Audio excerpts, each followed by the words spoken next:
Hello students, आज हम लोग देखेंगे कुछ मोस्ट इंपॉर्टेंट ऑब्जेक्टिव क्वेश्चन कोशिका चैप्टर का, क्लास 9 का जो बायोलॉजी का है उसका मोस्ट इंपॉर्टेंट क्वेश्चन। ठीक है, तो जैसा कि स्क्रीन में दिख रहा है कि पहला क्वेश्चन, कोशिका की खोज किसने की। तो सबको पता है कोशिका की खोज किसने की, रॉबर्ट हुक ने की। ठीक, नेक्स्ट क्वेश्चन है, कोशिका की खोज कौन सी ईस्वी में हुई। तो आप लोग को पता है कोशिका की खोज हमेशा हम लोग जो पढ़ते हैं जो किया गया है 1665 ईस्वी में। कितना, 1665 ईस्वी में। ठीक है, अगला क्वेश्चन है, जीव की आधारभूत संरचना और क्रियात्मक इकाई को क्या कहते हैं। मतलब कोई भी अगर जीव है तो कोई भी जीव का जो संरचना देता है, ठीक, संरचना देता है, और जो क्रियात्मक मतलब जो काम करने का कार्य करवाता है। ठीक है, यानी कि बात करते हैं अगर घर है तो घर में अगर संरचनात्मक इकाई का बात किया जाए तो कौन होता है, ईंट होता है। उसी प्रकार कोई भी जीव का जो संरचनात्मक इकाई मतलब कौन सा इकाई को जोड़ते जाए तो स्ट्रक्चर निकलेगा, संरचना निकलेगा, आकार निकलेगा, और किसका जुड़ने से कोई भी काम को करवाने वाला भाग बनता है। ठीक है, तो संरचनात्मक और क्रियात्मक इकाई जो कहते हैं किसको कहते हैं, तो कोशिका। किसको कहते हैं हम लोग, कोशिका को कहते हैं। ठीक, अगला है जीवन के आधारभूत, ये भी वही क्वेश्चन रिपीट हो गया है। नेक्स्ट क्वेश्चन, इनमें से कौन एक कोशिकीय जीव का उदाहरण है। मतलब एक कोशिकीय जीव हम लोग किसको बोलते हैं, वैसा कोई भी जीव जिसमें सिर्फ और सिर्फ एक ही कोशिका हो। कितना कोशिका हो, एक ही कोशिका। हम लोग जानते हैं कि हमारे ये जीव मंडल में बहुत प्रकार के जीव पाए जाते हैं जिसमें कोशिकाओं की संख्या एक भी होती है और बहुत सारे जीवों में एक से अधिक भी होती है। ठीक है, तो इसमें से बोला जा रहा है कि इसमें से कौन एक कोशिकीय जीव है, मतलब जिसमें कोशिका की संख्या एक होगा। तो इसमें मेरा क्या होगा, इसमें अमीबा, पैरामीशियम, क्लेमिडोमोनास और इनमें से सभी। तो इनमें अगर बात किया जाए तो सब में एकक कोशिका मेरी होती है। सब में क्या होती है, एकक कोशिका होती है, इसलिए इसमें ऑप्शन मेरा क्या होगा, डी होगा, सब करेक्ट हो जाएगा। ठीक है, नेक्स्ट क्वेश्चन है, इसमें से कौन एक कोशिका जीव का उदाहरण है। तो ये इसमें भी सब मेरा हो जाएगा, ये सम क्वेश्चन है। अगला क्वेश्चन है 5, इनमें से कौन बहुकोशिक जीवों का उदाहरण है। बहुकोशिक जीवों का उदाहरण इसमें से कौन है जिसमें कोशिकाओं की संख्या एक से अधिक होती है। तो शैवाल में भी होता है, कवक में भी होता है, मॉस में भी होता है। तो इनमें से सभी ऑप्शन होगा, यानी करेक्ट ऑप्शन मेरा क्या होगा, ऑप्शन नंबर डी, इनमें से सभी। ठीक है, क्वेश्चन नंबर 6, एक सी रचना और एक साथ कार्य करने वाली कोशिकाओं की समूह को क्या कहते हैं।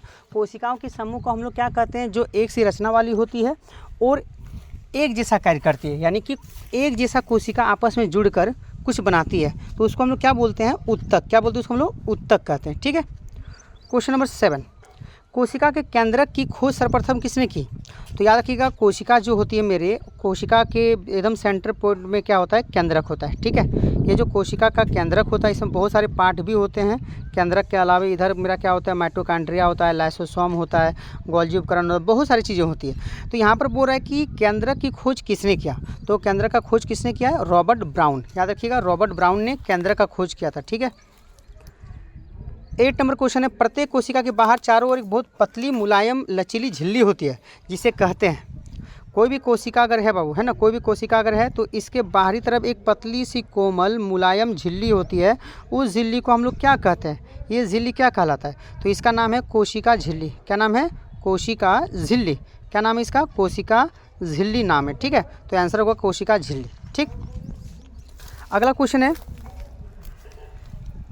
कोशिका झिल्ली के द्वारा कुछ वस्तुएं आर पार आसानी से आ जा सकती है, जिसके कारण इसे ओरिक नाम से जाना जाता है।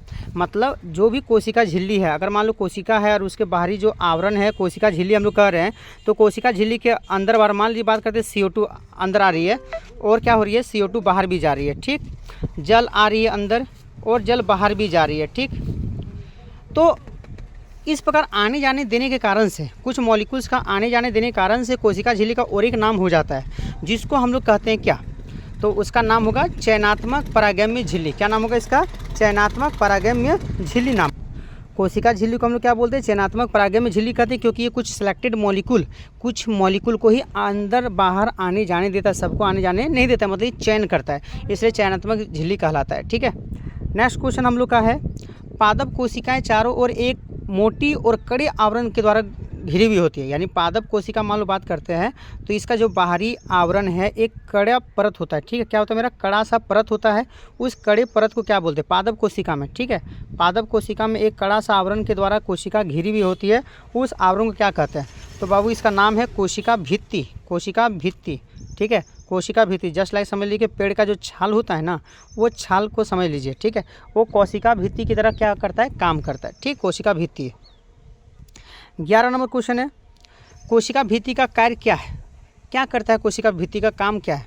तो बोल रहा है कि पहला नंबर, यह कोशिका को आकार प्रदान करता है। तो सही बात है भाई, कोशिका भित्ति टाइट होता है तो उसके कारण से आकार बनेगा। अगर मान लीजिए कोशिका भित्ति का बात करें तो कोशिका भित्ति अगर टाइट है तो वो आकार एकदम फिक्स रहेगा, यानी वो आकार प्रदान करेगा। कोशिका को सुरक्षा प्रदान करती है, यह भी सही बात है। अगर आकार दे रहा टाइट अगर है तो बाहरी चीज़ों से इसका क्या करेगी, रक्षा करेगी। कोशिका झिल्ली की रक्षा, तो सही बात, कोशिका के भित्ति के जस्ट अंदर वाला भाग को हम कोशिका झिल्ली कहते हैं, ठीक है, तो उसका सुरक्षा प्रदान करती है। यानी कि इनमें से सभी, यानी ऑप्शन नंबर डी क्या होगा मेरा करेक्ट होगा, इनमें से सभी, ठीक है। नेक्स्ट क्वेश्चन, जीव द्रव का वह भाग जो कोशिका भित्ति एवं केंद्रक के बीच होता है उसे क्या कहते हैं। तो जो कोशिका भित्ति और केंद्रक के बीच का, मान लीजिए कोशिका है और ये कोशिका भित्ति है बाहरी आवरण, ठीक, और नीचे में बीच में अगर केंद्रक है तो इस भाग को हम लोग क्या कहते हैं। तो भाई इस भाग में कोशिका द्रव्य भरा होता है, इसलिए कोशिका द्रव्य कहते हैं। क्या कहते हैं इसको हम लोग, कोशिका द्रव्य। ऑप्शन नंबर बी, क्या कोशिका झिल्ली होगा नहीं, कोशिका भित्ति होगा नहीं, लाइसोसोम होगा नहीं, तो ये पूरा भाग का नाम पूछा, तो ये मेरा क्या होगा, कोशिका द्रव्य होगा। 13 नंबर क्वेश्चन बोल रहा है, कोशिका के किस भाग को आत्महत्या की थैली कहा जाता है। कोशिका का कौन सा ऐसा भाग है जिसको आत्महत्या का थैली कहा जाता है। तो याद रखिएगा लाइसोसोम, लाइसोसोम को क्या कहते हैं, आत्महत्या का थैली कहते हैं। इसके अंदर बहुत सारे पाचक एंजाइम होते हैं जिसके जब ये लाइसोसोम फट जाती है तो वो बाहर आ जाते हैं और अंगों को क्या करते हैं, नष्ट कर देते हैं, ठीक है, खुद अपने नष्ट हो जाता है, ठीक है, इसलिए आत्महत्या की इसको थैली कहा जाता है, लाइसोसोम को, ठीक है। नेक्स्ट क्वेश्चन, कोशिका किस अंग को कोशिका का ऊर्जा घर कहा जाता है, पावर हाउस। पावर हाउस किसे कहा जाता है, कोशिका कौन सा अंग को क्या पावर हाउस कहा जाता है। तो याद रखिएगा माइटोकॉन्ड्रिया, क्या होगा मेरा, माइटोकॉन्ड्रिया मेरा क्या होता है, पावर हाउस कहलाता है, ठीक है। नेक्स्ट क्वेश्चन है, एटीपी का पूरा नाम क्या है।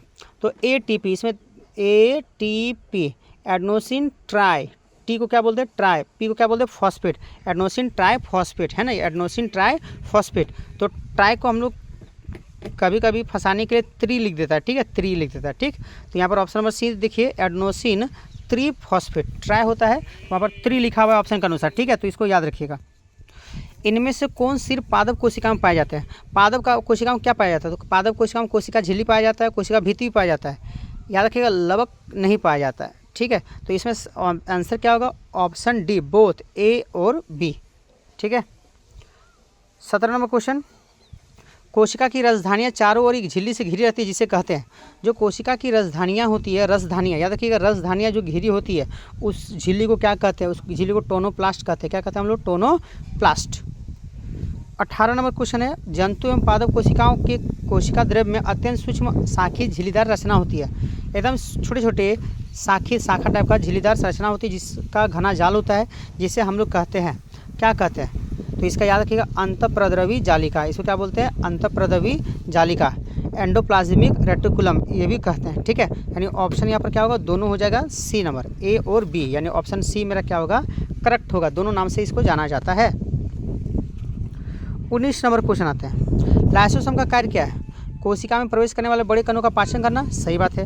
जीवाणु एवं वायरस से रक्षा करना, सही बात है। कोशिका के अंदर अंगों के टूटी फूटी भागों का पाचन करना, सही बात है। मतलब ये पचाने का ही काम करते हैं, रक्षा करने का काम करती है, ठीक है। यानी ऑप्शन नंबर डी मेरा क्या होगा, करेक्ट होगा, ऑप्शन नंबर डी, यानी सभी काम होगा। नेक्स्ट क्वेश्चन है 20 नंबर, प्रोकैरियोटिक कोशिका में कौन सा अंग नहीं पाया जाता है। याद रखिएगा 9th क्लास का सिलेबस में आप लोगों को पढ़ना है प्रोकैरियोटिक कोशिका, यूकैरियोटिक कोशिका, ठीक है। तो याद रखिए प्र है ना, प्र मतलब प्राचीन, प्राचीन मतलब क्या होता है, जो पुराना टाइम में था, यानी कि पुराना टाइम में क्या था, वैसा चीज़ जो ज़्यादा डेवलप नहीं था। हेलो बोलते ना, पुराना टाइम का फ़ोन, ये वो सादा फोन, मतलब पहले आता था ब्लैक एंड वाइट वाला फ़ोन जिसमें video calling, WhatsApp, Facebook, Instagram नहीं होता था, यानी वो ज़्यादा डेवलप नहीं था।